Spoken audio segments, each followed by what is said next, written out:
Serving in direct care has been one of the most fulfilling experiences of my life.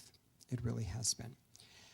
I truly am not ashamed to be among those who consider themselves to be direct care workers. Like Becky, I come before you tonight just as one direct care worker, and I only have one voice. I would like, as Becky would, to spend a lot more hours and time advocating for the direct care workforce. But I work full time. I had to drive over 200 miles to be here this evening, and I had to give up a personal vacation day to do that. Is it worth it? Absolutely yes. So I want you to know that what I have to say to you tonight, I hold very close to my heart, because I have chosen direct care as my beloved profession. I am serving on the Educational Review Committee that's looking at the curriculum, and I also am involved with the Iowa Caregivers Association. And it gave me the opportunity just to sit back and think, when it comes to this case for having educational standards for the direct care workforce, I asked myself, what's really at stake here? What's really at stake? And I think what's at stake is the reputation of direct care itself. What's at stake is the very reputation of the direct care workers, the direct care professionals who perform that direct care. And maybe a better term to use than reputation is integrity. Because what's at stake when it comes to these new educational standards, I think, is the integrity, the very integrity of direct care itself, and the very integrity of those who perform the direct care. Because their character and their passion is what's at stake. And when I talk about the integrity of direct care, think about what gives direct care integrity.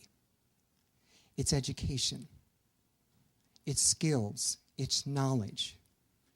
But something beyond that also does. It's the very character of the direct care worker that gives it integrity. So we have to look at something like compassion and reverence and dignity and respect and hospitality and stewardship. All of those come from the hands of the direct care workers who serve other human beings. And in the end, I personally believe that the new education standards, they're going to help protect the integrity of direct care. They're going to help to preserve the integrity of the direct care workers. They're going to enrich, I think, the integrity of direct care throughout the state of Iowa for everyone. I think it's going to preserve the integrity for the direct care workers themselves, for the employers who hire direct care workers, for those that receive the direct care hands-on, for the entire state. Everyone is in this together. It's a win-win situation. And here's a more specific example that I'd like to give you of what I mean by the integrity of direct care. Several weeks ago, an elderly gentleman, he walked out of his wife's room at the care center where I work. And his wife's dementia is progressing. It really is, as dementia does. And he turns to me through very, very tearful eyes, and he says, "Fran, that is not the woman that I once knew and loved for over 50 years. I just need to leave now. I can't take it anymore tonight. Take care of her, Fran. Will you do that, please? Take care of her."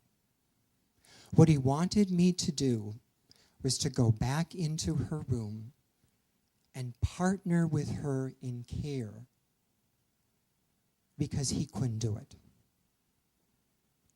How many of you could walk back into that room and take care of his wife?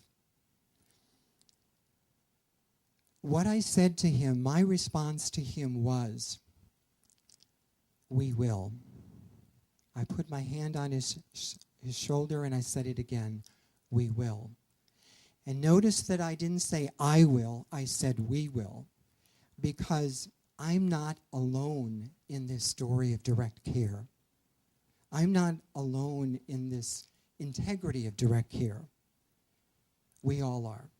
And I believe the new educational standards for the direct care workforce are going to protect, preserve, and enrich the very care that I give to that man's wife.